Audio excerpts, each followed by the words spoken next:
Hey guys, welcome to Research Rocks. One more interesting video related on Tesla car. If you have Tesla car and if you increase the speed in your highway, motorway or any other roadside, so one sound is generating. So how to stop the sound we will see in this video demonstration as well.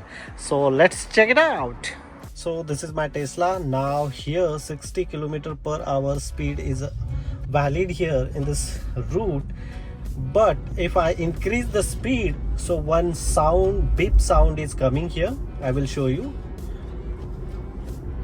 Now I speed like a 57, and if I increase the speed, so look at this, the sound is coming.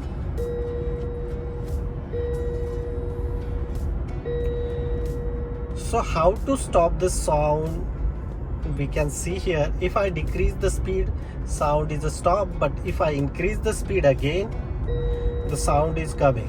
So how to stop, we will see here. So how to stop this one, it's very easy. Just simply press here in the car logo, and after that you need to enter here autopilot.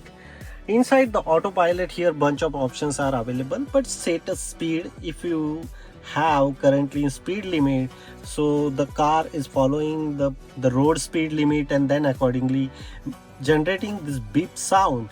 But if you select here current speed, now the beep sound is not coming from your car, is not providing, because of you are raising the speed. So this is the current speed and the sound is not generating. So this is a simple way you can stop the beep voice in your Tesla car. If you really like this video, so please hit the bell icon, share this video and subscribe our YouTube channel Research Rocks. Till then, Jai Hind, Vande Mataram.